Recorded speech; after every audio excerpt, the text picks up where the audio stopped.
माँ तू सबसे प्यारी है, माँ तू जग में न्यारी है। माँ तू सबसे प्यारी है, माँ तू जग में न्यारी है। अपने आंचल में रखना, अपने आंचल में रखना। हमें वरदानों से भरना। माँ तू सबसे प्यारी है, माँ तू जग में न्यारी है।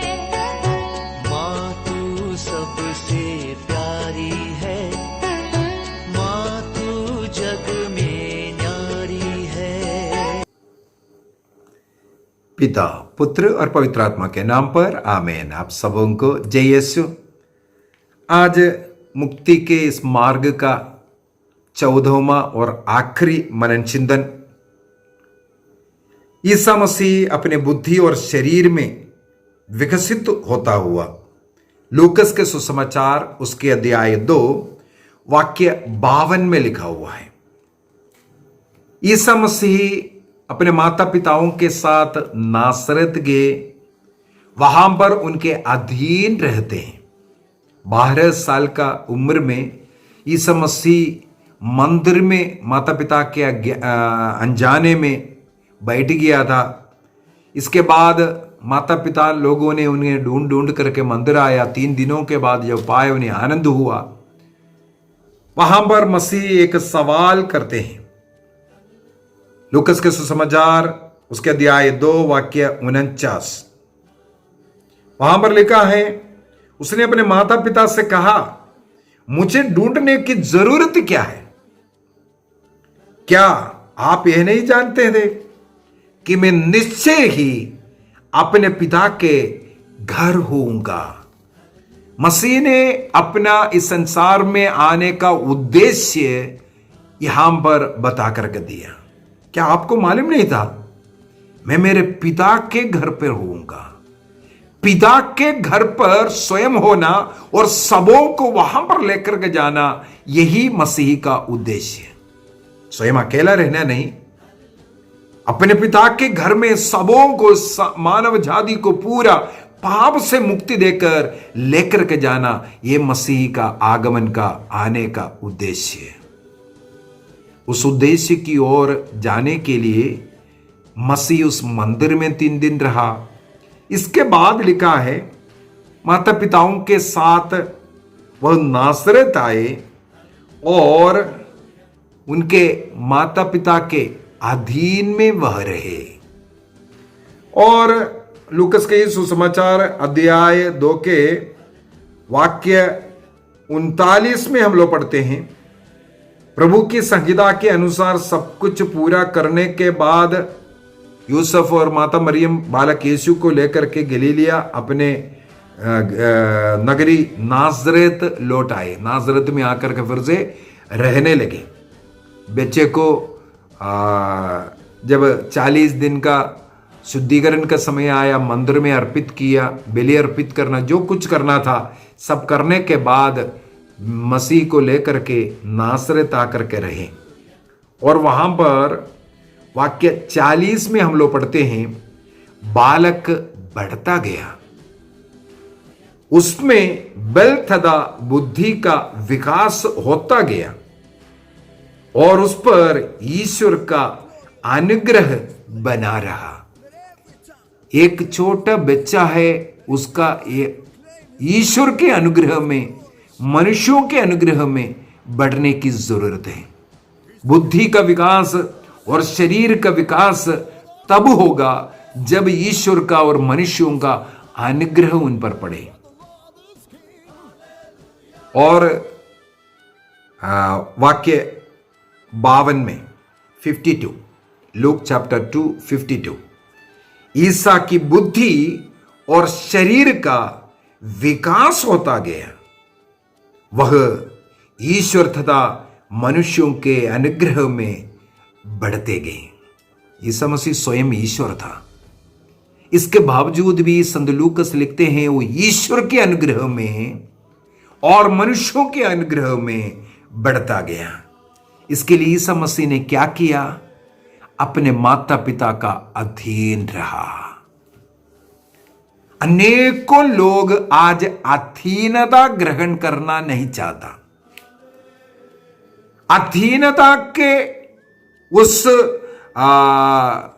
घर के अंदर जब रहेंगे, यदि हमारे घर के ऊपर एक छत है, जितना भी बाहर बारिश चले कुछ भी होए हमें कोई असर नहीं होगा। ईश्वर का अनुग्रह इस प्रकार का एक छत हमारे लिए निर्माण करके देता है, एक घर मिलता है। इस प्रकार आदम और एवा के विषय में हम लोग पढ़ते हैं। आदम और एवा का सृष्टि किया, वहां पर उत्पत्ति ग्रंथ अध्याय 2:25 में हम लोग पढ़ते हैं वे नंगे थे, लेकिन लज्जा का अनुभव नहीं होता था। क्या कारण था? मैंने कई क्लासों में इसके विषय में बताया, क्योंकि उनको एक जन्म विशुद्धि की कृपा दिया था। यह जन्म विशुद्धि क्या है? ईश्वर की एक कृपा का वस्त्र उन्हें ओढ़ा था। यह कृपा का वस्त्र, अनुग्रह का वस्त्र, आशीष का वस्त्र उन्हें लज्जा का अनुभव नहीं दिया। अब कब उनको लज्जा का अनुभव हुआ? जब इन्होंने पाप किया। पाप करते वक्त उन्होंने उस वस्त्र को नष्ट किया। मान लो ये छत मेरे को घर दिया है, घर के अंदर रह रहा है, बाहर कितना भी आंधी तूफान चलने दो, मुझे उसका कोई असर इसके अंदर नहीं मिलेगा, क्योंकि इस छत के नीचे मैं यहां सुरक्षित हूं। यदि मैं इस छत से बाहर निकलेंगे, अर्थात ईश्वर के इस कृपा के इस छत, इस घर से मैं जब बाहर निकलूंगा, कब निकलेगा? पाप मुझे प्रभु की उस कृपा से दूर करता है, आशीष से, उस छत से दूर करता है। पाप के कारण मैं ईश्वर से दूर होऊंगा, तब मुझे वो सुरक्षा नहीं, वो कृपा नहीं, तब मुझे लज्जा का अनुभव। आदम और हेवा ने यही किया। कृपा के वस्त्र के समय पर ईश्वर के साथ चलने वाले अब पाप करने के बाद ईश्वर की आवाज सुन करके वो डरने लगे, अपने को छिपाने लगे। बोला मैं नंगा हूं, लज्जा है। यह सब आया, प्रभु की उस कृपा का वस्त्र नष्ट हुआ। अनेकों लोगों को इसके विषय में मालूम नहीं है। एक कृपा नाम की, एक अनुग्रह नाम की एक बात है। कई लोग धन कमाने के लिए किसी भी प्रकार का कार्य करने के लिए तैयार है। 420 ही लूटना, दूसरों को से लेकर के लौटाना नहीं, कुछ भी करेंगे अपने सुख सुविधा के लिए। दूसरों को कितना भी कष्ट दे सकता है। वे ये नहीं समझ रहा है तुम जो पैसा जो कमा रहा है उस पर एक चीज नहीं है, आशीष नाम नहीं है। जब तक आपके पैसे में आशीष नहीं है वो आपको फायदा नहीं देने आए। इसलिए प्रवक्ता ग्रंथ उसके अध्याय 21, सिराक चैप्टर 21, प्रवक्ता ग्रंथ अध्याय 21 वाक्य 9 को थोड़ा पढ़ लेता हूं। वहां पर लिखा है, जो पराये धन से अपना घर बनाता है वह मानो अपने मकबरे के लिए पत्थर बटोरता है। जिस पर आशीष नहीं है वो आपके मकबरे का पत्थर है। पैसा बहुत कमाया लेकिन उसका फायदा कुछ नहीं है। सूक्ति ग्रंथ प्रोवर्ब्स चैप्टर 15 वर्स 27 वहां पर लिखा हुआ है, ये जो कमाने वाला ऐसा जो कमा रहा है वो पैसा आपको कष्ट देगा, आपके घर को संकट में डालेगा।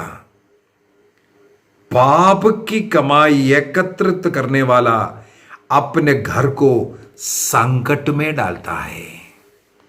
यह संकट में डालने वाला पैसा बनेगा, आपको आशीष नहीं देता। एक आशीष, पैसा मत कमाओ लेकिन आशीष कमाओ। प्रभु की आशीष कैसे कमा सकता है? अधीन रहकर, एक दूसरे के अधीन रहकर। माता पिता के अधीन रहकर, अधिकारियों के अधीन रहकर, कलीसिया के अधीन रहकर। जैसे आप लोग सर्कस देखते होंगे, उसमें बहुत कूदता है, जंप करता है, ये सब। मैं एक सवाल करता हूं, आपने देखा होगा रिंग है, रिंग बनाया हुआ है और वो रिंग के अंदर से कूदता हुआ, कौन सा कूदना आसान है, रिंग के अंदर से कूदना या रिंग के बगैर कूदना? रिंग के अंदर से कूदना बहुत तकलीफ है, बहुत अच्छा ट्रेनिंग जब तक नहीं होगा उस रिंग के अंदर से कूद नहीं सकता। नहीं है, कोई भी, मैं भी कूद सकता हूं, लेकिन रिंग एक पकड़ा हुआ है, उसके अंदर से कूदना मेरे लिए संभव नहीं है। अनेकों लोग आसानी तरीके से कूदना चाहते हैं, कलीसिया के नियम के अनुसार रहना नहीं चाहते। कलीसिया का नियम और परंपरा हमें जो दे रहा है उसके अनुसार मसीह से जुड़े रहना नहीं चाहते। वो फ्रीडम चाहते हैं, आजादी, अपने मर्जी से सिखाएंगे। अगर कलीसिया के अधीन रहे तो जो कलीसिया सिखाता है केवल वही सिखा पाएगा। कलीसिया से जुड़ करके रहना है, आपको बहुत नुकसान है, कष्ट भी झेलना पड़ेगा। जो आप चाह रहा है हर चीज नहीं मिल सकता। यदि कलीसिया से अलग रह करके आप प्रचारक बनो, अनेकों लोग आजकल कलीसिया से हट करके प्रचार कर रहे हैं, अपना अपना चला रहा है। फ्रीडम मिल गया कमाने के लिए, कुछ भी बोल सकता है, कुछ भी सिखा सकता है, कोई कंट्रोल करने वाला नहीं। इसलिए कैथोलिक कलीसिया के अधीन अनेकों लोग नहीं रहता है। अधीनता में एक आशीष है। मैं जब से प्रभु का सेवा कर रहा हूं, मैं कलीसिया से जुड़ करके रहता हूं। कलीसिया का धर्म ग्रंथ, जो कैटेकिज्म ऑफ कैथोलिक चर्च, जो बाइबल, जो हमारा पुरोहित लोग, जो हमारा परंपरा से जो सिखाते हुए आ रहा है, केवल उसी में रह करके सिखाता हूं। इसमें जितना भी तकलीफ उठाना है वो मुझे आनंद मिलता है। कलीसिया से जुड़ना वो एक आशीष की बात है। यदि मेरे जीवन में कुछ आशीष है, कृपाएं हैं, मैं कलीसिया से जुड़े रहने के कारण, पुरोहितों के अधीन रहने के कारण मुझे मिला है। इसी प्रकार संत पौलुस कहते हैं एफेसियों का पत्र दिया है 5:21 में, अब मसीह में श्रद्धा रखने के कारण आप एक दूसरे के अधीन रहो। पति पत्नी को एक दूसरे के अधीन रहने के लिए कहते हैं। रोमियो का पत्र दिया है 13 में संत पौलुस लिखते हैं, आप अपने नेताओं के अधीन रहो, अधिकारियों के अधीन रहो। ईश्वर ने हमारे ऊपर कई अधिकारियों को रखा है, उनके अधीन रहना हमारे लिए आशीष का कारण है। और यहां पर जैसे ईसा मसीह अपने माता पिता के अधीन रहकर मनुष्यों का और ईश्वर के अनुग्रह में बढ़ता गया, हमें यदि ईश्वर का अनुग्रह चाहिए, और मनुष्यों के अनुग्रह का मतलब है ईश्वर का अनुग्रह जो मनुष्यों के द्वारा, माता पिताओं के द्वारा बच्चों में आना है, वो दोनों चाहिए। हमें माता पिताओं का, गुरुजनों का अनुग्रह की जरूरत है। ईश्वर ने अब्राहम को चुन करके कहा, अब्राहम को आशीर्वाद देकर के कहा, यह आशीर्वाद अभी पीढ़ी दर पीढ़ी।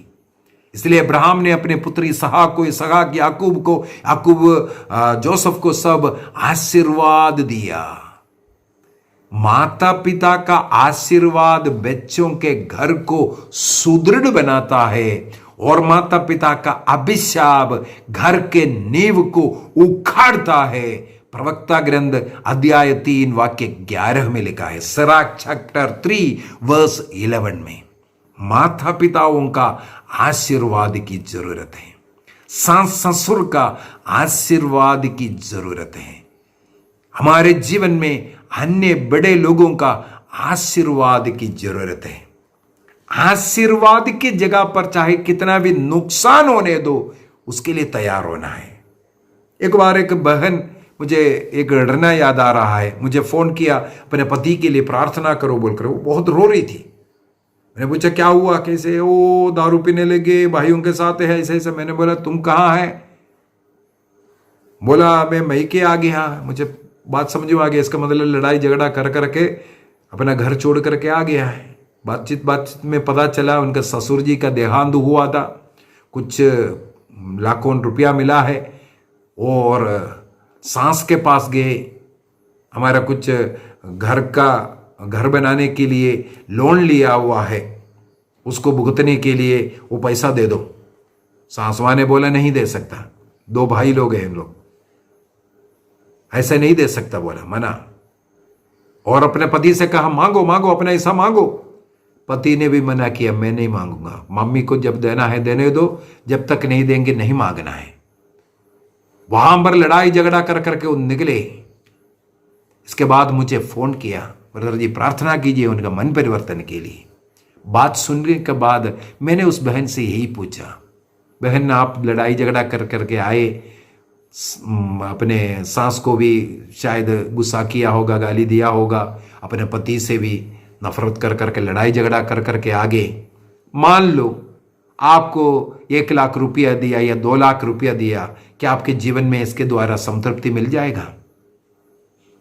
क्या आपका पूरा पैसे की जरूरत खत्म हो जाएगा?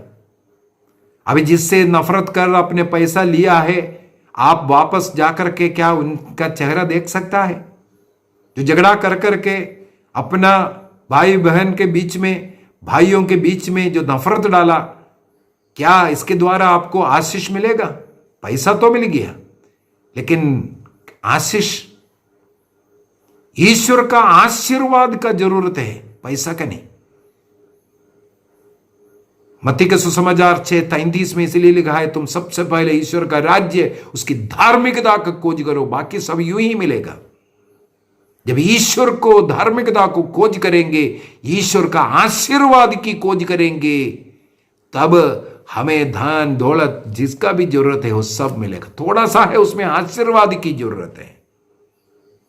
इस आशीर्वाद के विषय में जब मैंने उस बहन को सुनाया, बच्चों के ऊपर वो आशीर्वाद जाना चाहिए, ये पैसे पर जो आशीर्वाद होना चाहिए, दोनों नौकरी करते हैं। मैंने बोला वो जो नौकरी कर रहा पैसा है, उस पर भी आपको आशीर्वाद की जरूरत है। ससुर जी मरेगा और उसके बाद वो पैसा मिलेगा सोच करके आपने बैंक से लोन लेकर के मकान नहीं बनाया था, आपको नौकरी है उससे भुगतने का। तो आज अगर सास मां नहीं दिया है तो भी आपको वो रिश्ता, सास बहू की वो जो रिश्ता, उसके द्वारा जो आशीर्वाद उनके द्वारा मिलने वाला है, ईश्वर का आशीर्वाद, वो आपके घर को मजबूत बनाता है। प्रवक्ता ग्रंथ 3:11 उनके हृदय को तोड़ दिया। वो मेरे सामने ही स्वीकार किया, हाँ ब्रदर मैं जाऊंगा भी, माफी मांगने के लिए तैयार, पैसा नहीं चाहिए, मुझे आशीर्वाद की जरूरत है। हमें आशीर्वाद की जरूरत है। ईसा मसीह को आशीर्वाद मिला, इसलिए वो बुद्धि में और शरीर में विकसित हुआ। यदि हमारे बच्चों का शरीर में, बुद्धि में विकसित होना है, हमारे परिवार में कृपा, अनुग्रह, आशीष बरसना है, हमें इस आशीर्वाद की जरूरत है। अपने माता पिता की सेवा करना। प्रवक्ता ग्रंथ अध्याय 3, सिराक चैप्टर 3 वर्स 2 to 18, इस कैसे सेवा करते हुए आशीर्वाद लेना है इसके विषय में ही लिखा हुआ है। कभी भी अपने माता पिताओं को जीवन में दुख नहीं पहुंचाना, उनकी कहना चुपचाप मानना, वो आशीर्वाद का कारण है। कई बातें आपको अच्छा नहीं लगता होगा, लेकिन आप उन्हें दुख नहीं देंगे, उनका हाँ करते हुए उनकी सेवा करेंगे, उसके द्वारा आपको एक आशीर्वाद मिलने वाला है। आप अपने भाइयों के बीच में अच्छे प्यार से रहने के लिए, जो जमीन जायदाद में जो भी बातें हैं, जो पैसे के लेन देन में जो भी बातें हैं, उसको आप नष्ट समझेंगे, नष्ट जाने दो, लेकिन मुझे प्यार चाहिए, ये जब सोचेंगे, उसके द्वारा आपको एक आशीर्वाद मिलने वाला है। आशीर्वाद इस प्रकार आपको मिलता है जब आप सहन करेंगे, क्षमा करेंगे, दूसरों के लिए सामने अपने को झुकेंगे, अपने को शून्य बनाएंगे। मसीह का वो मनोभाव हमारा मनोभाव बनाना है।